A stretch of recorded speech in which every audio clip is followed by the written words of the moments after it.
Welcome back! Now, while I may hate Halloween, there are still those who enjoy its mediocrity and the smiles it brings. Disgusting. In fact, one man emailed me to express his love for Halloween on the show, as he discovered I would be hosting and disparaging the holiday.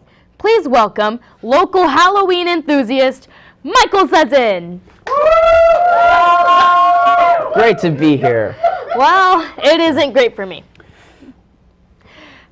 Tell me, Zezin, how can you even like such a terrible, no good, very bad holiday? Well, what's not to like about Halloween?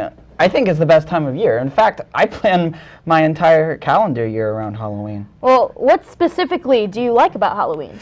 Oh, you know, the usual, the crisp fall weather, the costumes, and all those beautiful children running around everywhere. That sounds terrible.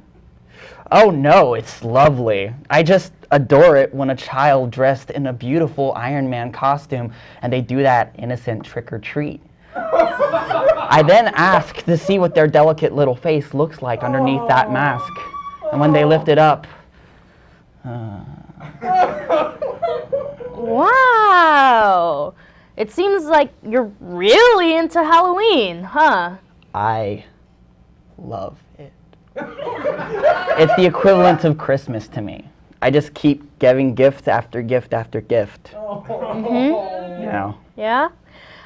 Is the gift seeing the joy on a child's face? It's seeing something on a child's face. It seems that you really enjoy the presence of a child. I bet your kids are thrilled that you're their dad. Huh? Oh, I don't have any kids. Oh, really? Yep. Well, you seem to enjoy being around them so much. Yeah, I do. Okay. What's going on? You seem to be a little too into Halloween. Look, I just can't get enough of these tots showing up at my doorstep.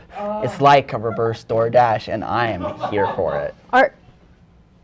Are you a child molester? Yeah. Whoa. I prefer the term man-boy lover.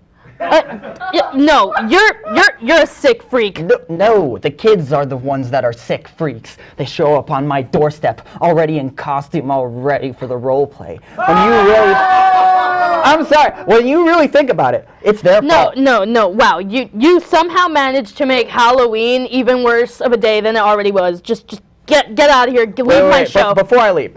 All right, all I'm saying is that man-boy love should be legalized. I do it. My dad does it. My priest did it. Just leave. Get out. Go away. No. It's great. I'm a big fan. Okay. What? Well, that was something. Let's just forget that happened and move on to something less like that. Last week, multiple witnesses on the island of Tasmania reported seeing a Tasmanian tiger, a large striped carnivore thought to have gone extinct in 1933. This has begun giving scientists and conservationists hope that Benjamin, the last documented Tasmanian tiger, was not the last of his kind. We here at Next Week Now have read the writing on the wall. However, we know that this is something else entirely.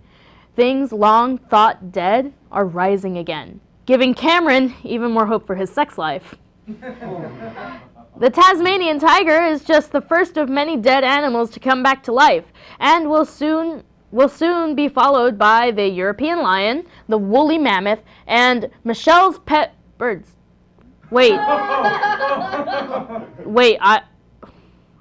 Okay. Not to be outdone by animals, humans will begin rising from their graves. That's right, you thought you were rid of your chatty Aunt Kathy who would not shut up about her cats? Guess who's rolling up for Thanksgiving again? Former President John Kennedy rises from the grave and demands to be allowed to finish his term in office. President Carter reveals that, much like this joke, he was dead all along. Infrastructure, made only to support the population of the living, begins to crumble as billions march back into their homelands. This new influx of the dead populace rush toward their old family homes in the hope that relatives will be there, only to find that many of their descendants couldn't get laid.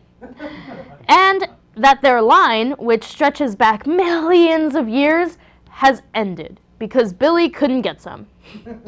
Angered at their descendants being such pains in the asses, the dead begin to try to overthrow the living. A council of the dead is formed, helmed by Ronald Reagan and consisting of the greatest military minds in history. Hannibal, Napoleon, Caesar, Alexander the Great, Scipio? Don't know how to say that. And your cousin Andy, who keeps insisting that playing Age of Empires made him smarter. They begin the first stage of their assault by recruiting murderers who have long since completed their life sentences to run rampant on population centers, arming them with chainsaws and hockey masks for the sheer novelty of it. Soon after, they send in dino riders on brontosauruses and quetzalcoatluses, who dive bomb and step on the military of the living, who, upon learning of their own deaths, quickly turn against their former comrades. The tidal wave of the army of the dead just gains momentum because, what are you going to do? Kill them? The living quickly begin sawing off body parts and putting on pale makeup in order to appear more ghastly and pass themselves off as dead, especially as they begin their own denomination of the cultural landscape. Comeback from the dead albums by now rebranded Audiograve, Dead Zeppelin, Simon and Garfunkel, the Rolling Bones, the Boo Fighters, and more begin to take over the Billboard Top 100. The good old boys in the South throw their guns and their anti-death rebellion when they hear the Lynyrd Skynyrd is making music again. And as Al Green bets out another soulful album, nobody needs to worry about their lines ending anymore. The world quickly becomes overcrowded, and society collapses due to lack of food. This shortage leads to the lack of higher brain function and communication skills, leading those who now populate the earth to begin communicating in just groans and moans. And then not at all as they shamble around in search of food, unable to die, but truly unable to live. See, guys, tonight's show went so well, and we didn't even have to acknowledge that stupid holiday, even though we kind of just mentioned it in every piece and every pre-recorded bit, and... Okay, fine. Happy Halloween! My final prediction is that you'll be back again next week. Same time, same place, different jokes.